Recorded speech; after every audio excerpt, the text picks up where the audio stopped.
Did you know that you have to pay this much more money to go on a cruise by yourself than you do if you go with somebody? It just feels so unfair. And I want to read a definition of discrimination here, and let's see how many of these points match up. It is Sunday, July 23rd, 2023, and on this week's edition of Sunday Sofa Time, we're talking about cruise line discrimination.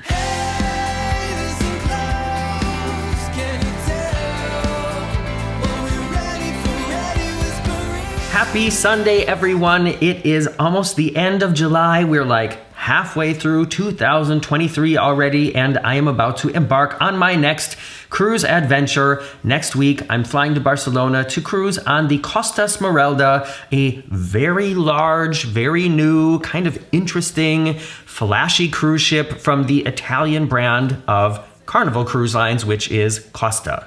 In a video from a couple weeks ago, I talked about the cruise, where we're visiting, a little bit about the ship, the fact that I'm going to be staying in an ocean view cabin, which is something I haven't done in a really, really long time. In last week's Sunday Sofa Time, I showed you the amazing variety of drink packages that Costa offers its cruisers. Not only is there something that's really like tailored for just about every person's interest, from a package with just beer and water, a package with just wine, a package with cocktails and things like that. Not only do they have all that, but it's also so affordable compared to other cruise lines' drink packages. So if you want to learn about any of those things before I actually get to this ship next week, just check my library. And before you go today, please make sure you press that thumbs up button and check to see if you're subscribed. That really helps me out. And if you're not subscribed, well, welcome to the Very Unofficial Travel Guides. I'm Morgan. I travel all around the world to popular and not so popular tourist destinations to give you a very honest, unofficial look at what it's like to be there.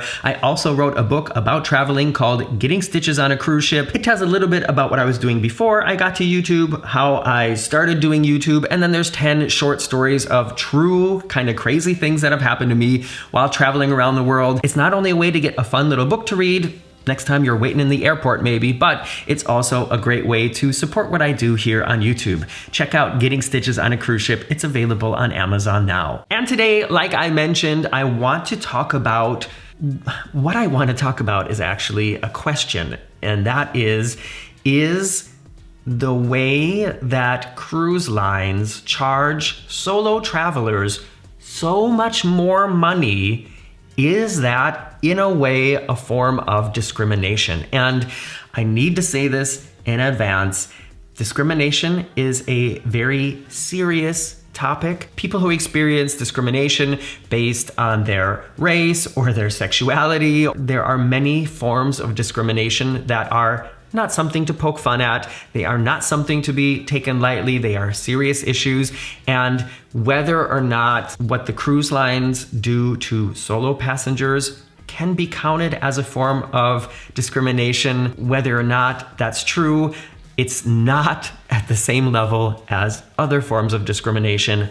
I know that, and I'm not joking about that. I don't want you to think that I'm saying like, oh my gosh, my life is horrible because I want to go on a cruise ship and I have to pay more. I totally understand that there are really horrible forms of discrimination, and I know this is not one of them. The reason that I even got interested in this and started to sort of like take it apart and think more about it is I'm somebody who does most of my traveling alone. It's not that I live alone. Marcus and I have been together for like 18 years now, but Marcus has a different job. He doesn't have the time to go traveling all the time like I do. Depending on how you look at it, I can almost travel anytime I want, you know, as long as the budget is there. And that does help me as far as prices go, because when you are very flexible with dates, you can look for the best prices and then plan around the best prices in comparison to other people who, you know, have to like put in for vacation, or maybe have to wait until their kids are on vacation, or they can find somebody to watch the kids or things like that. Then you have your dates, and then you have to pay whatever it is you have to pay to go when you can go. I'm really lucky. I don't have to do it like that. I usually don't have to do it like that. Let's say it that way. And I've made videos before about the benefits of traveling solo. There are a lot of things that make traveling alone really fun, and I know there are some things that make it less desirable. I totally understand that.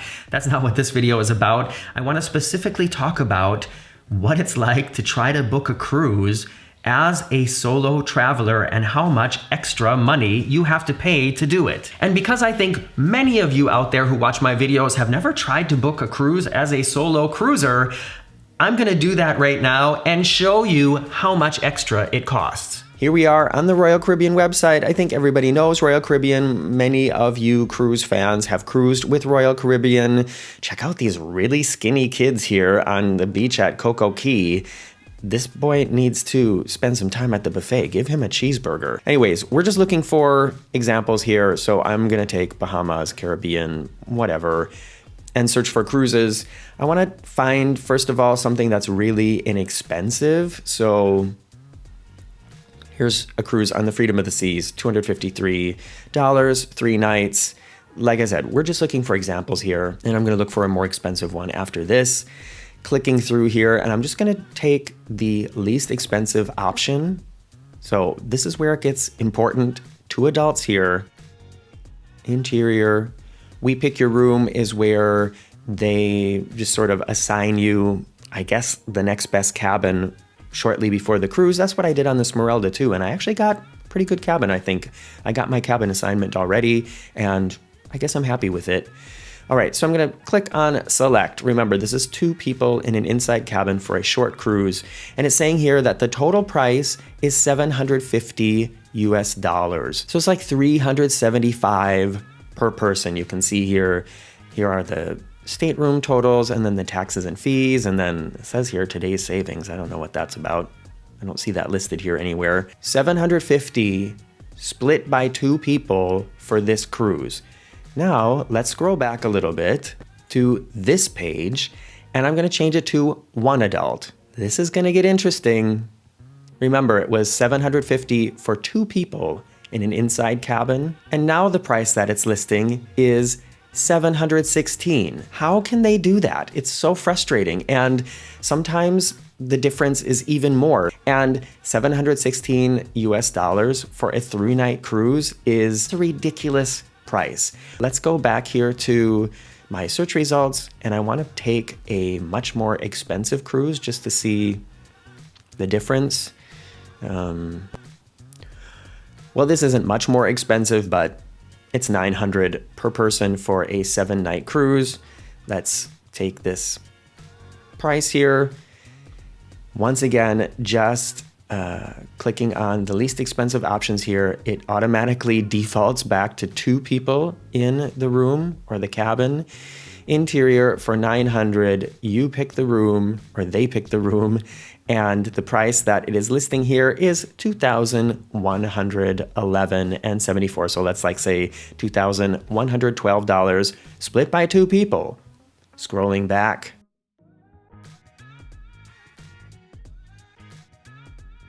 And the price goes down to a very affordable $1,955 for 1 person.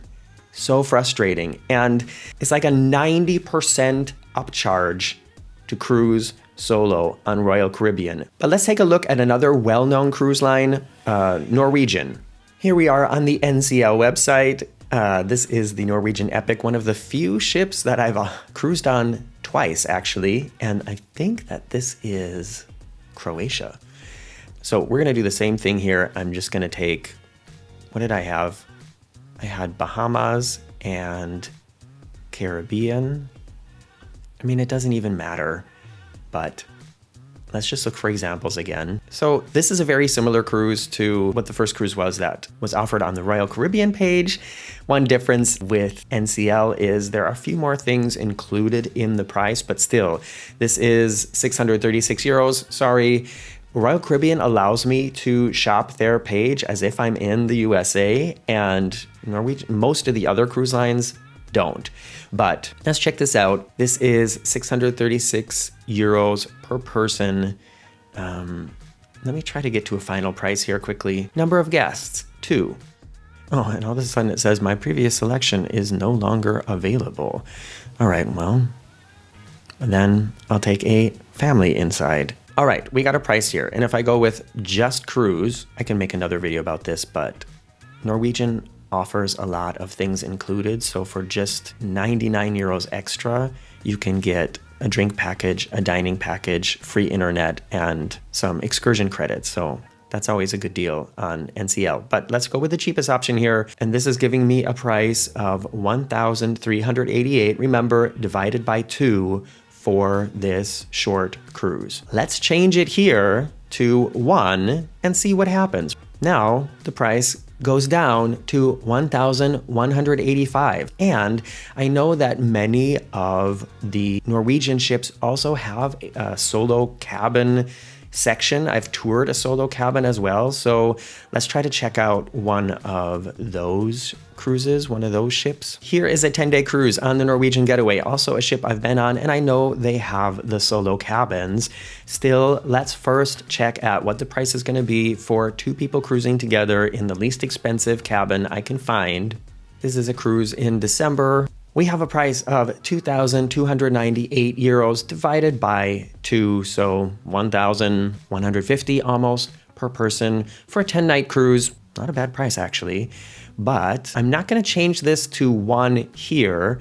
I want to go back a little ways because you see here it says studio, but it's solo guests only. So I'm going to change it to 1 here. Are you kidding me? These are the prices? That's like 2 times more than what the other cruise cost.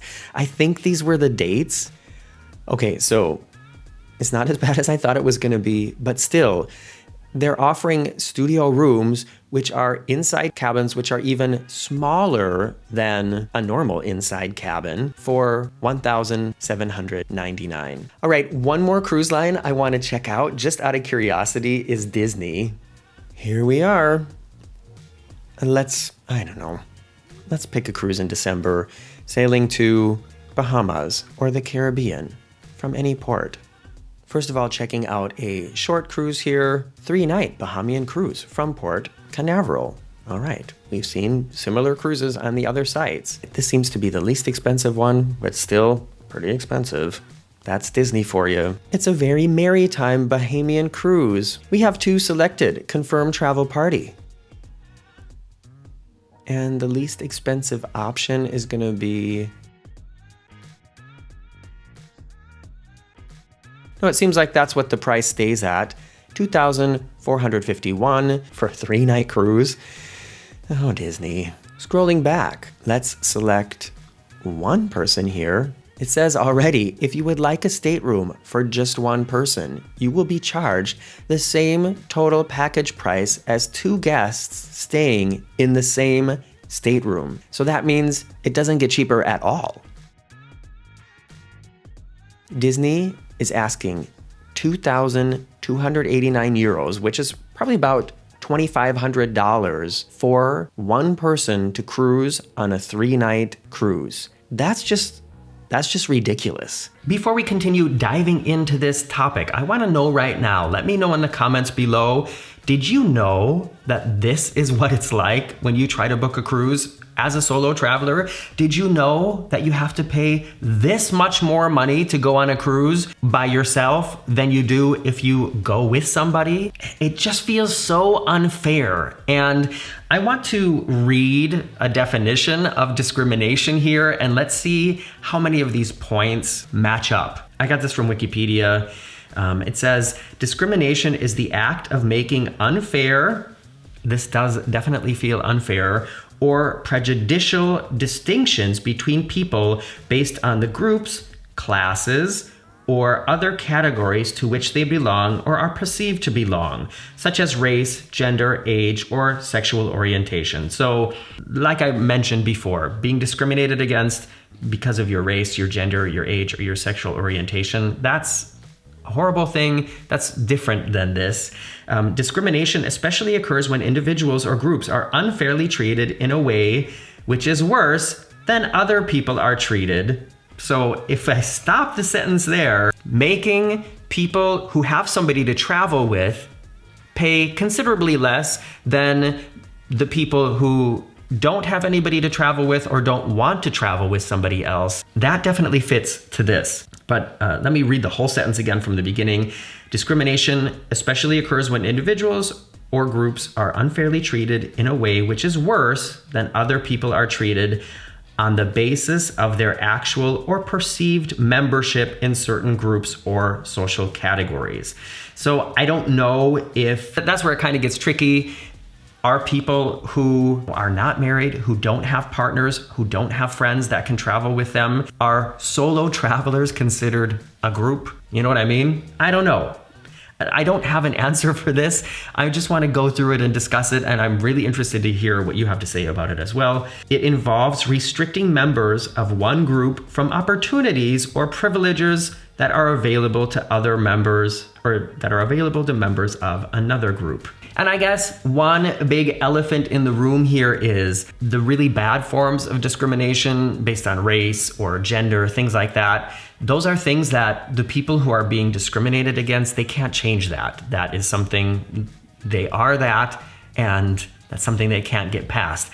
Obviously, I know I can travel with another person. I can wait until Marcus can go and go with him. I could ask one of you if you want to travel with me. I'm trying to plan a cruise with my sister right now. My mom likes to go cruising too. In that sense, that is a huge separation from the real yucky forms of discrimination. That being said, some people don't have people that want to go on a cruise with them. Some people don't have a huge circle of friends. Some people don't have a lot of family that would have the means or the interest to cruise.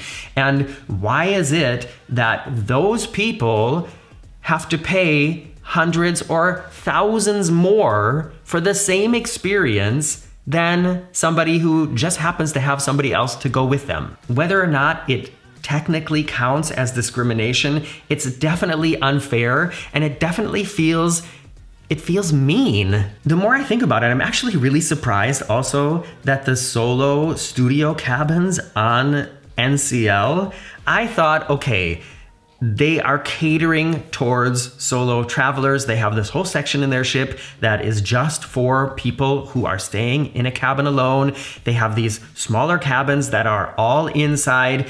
This must be a better value, but nope, obviously not. The justification behind solo travelers having to pay more or almost as much as two people have to pay together, the justification, as far as I know, is the cruise lines say if a single person is taking up the same space as two people would be taking up, that the cruise line ultimately is losing the money that that second person would be spending on board, on drinks, on buying a luxury watch or whatever they're going to spend their money on board in the casino.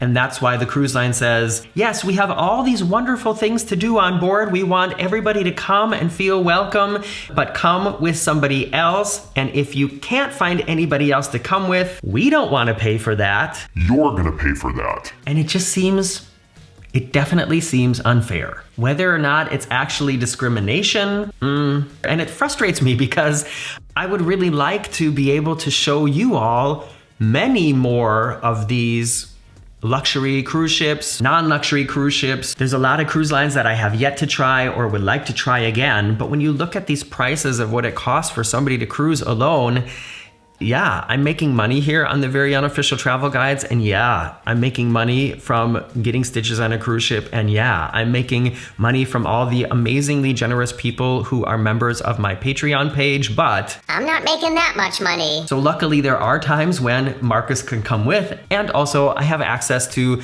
a couple discount websites that are only for people in the travel industry. I showed you and talked about one of those in the video where I announced that I was going to be going on the Esmeralda, so if you want to learn more about that, go watch that video too. And a lot of times the prices there, they're still higher for solo travelers, but they are deeply discounted sometimes. So that's kind of the way I make it work. If, at the moment, I think I'm averaging like $4 maybe 5 cruises a year, and there's no way I would be able to budget for that, and then the other things I like to do for the channel, and then the place I like to live, there's no way that would work if I was paying over $2,000 for each of these cruises. Because you also have to think of the flights and the hotel the night before and all that, you know? So let me know what you think about this. Let me know if you think I shouldn't even be using the word discrimination as it's related to this. Let me know if maybe you think it's definitely discrimination. Can you imagine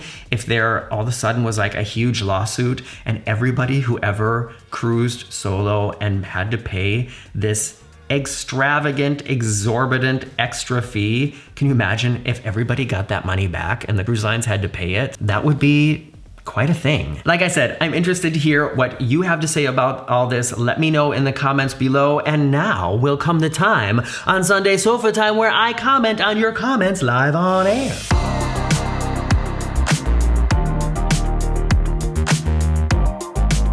Like I said, in last week's Sunday Sofa Time, we talked about the unbelievable variety of affordable drink packages that Costa offers its cruisers. These comments are on that video. The first one is from Tiff and Dre TV. Hello, you two. I'm so happy to see that you watch one of my videos. I like your videos too, and everybody out there, if you haven't seen any of their fun travel videos, go check out Tiff and Dre TV. They write, variety is great to the point it becomes confusing to find the real value.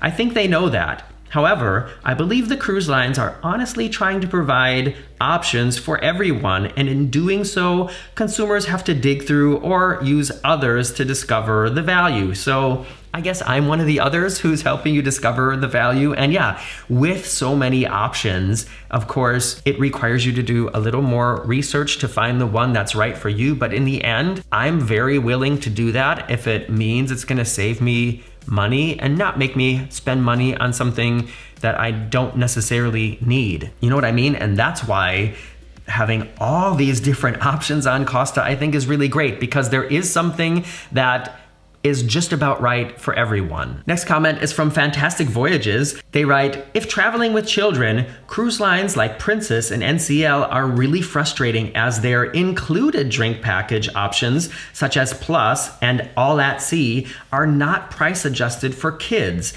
Whereas when you select the Plus option on Costa bookings, they readjust the price for any kids in the booking. For example, the price goes down. If Costa can work out how to do this, then what excuse do NCL and Princess have? As a result, I always go with basic pricing with them. What Fantastic Voyages is saying is if you have 4 people in a cabin and you buy a drink package, everybody in the cabin on some cruise lines has to also be charged for that drink package.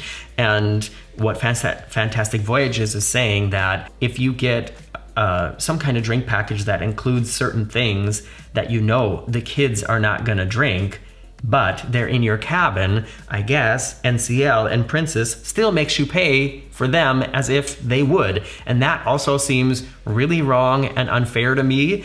And Fantastic Voyages is saying, if Costa can figure it out, why can't NCL? Also something frustrating, annoying, frustrating, feels unfair. Final comment is from Karen M. Baxter. Karen writes, for the people that are alcoholics or the people who start doing stupid stuff when drunk, don't get this package, no matter how cheap it is. Good point, Karen. You know, I've made videos about this before. I've made several videos about this. It seems like some people, when they go on vacation, especially on cruises, it seems, they seem to leave their manners at home as well. And when you add alcohol, especially people with all-you-can-drink drink packages who start drinking a champagne at breakfast, sometimes some people get a little sloppy. And yeah, I guess what Karen is trying to say, and I will jump on that boat too. Jump on that boat. Get it? If you're somebody who your friends have told you several times, you know, last night you were a little bit extra, or if often when you go out, people are calling you a taxi to get you to go home, maybe think about that and maybe don't drink so much. And if you realize you can't go out and not drink that much, maybe it's time to talk to somebody about it. But being on vacation and being away from your normal group of friends in the normal places where you go, and knowing that you're not going to see most of these people ever again, if you want to use that to act a little bit different than you do at home, then use it to like sing a Mariah Carey song on karaoke. Use it to join a free throw contest like I did once. Use it to do something silly like that, and not just to be rude and loud and obnoxious and especially disturbing or inappropriate to other passengers. And that's my little service announcement today. Thanks for spending this part of your Sunday or whatever day you chose to watch this with me. I'm Morgan from the Very Unofficial Travel Guides, and I hope to see you back here soon. Bye-bye.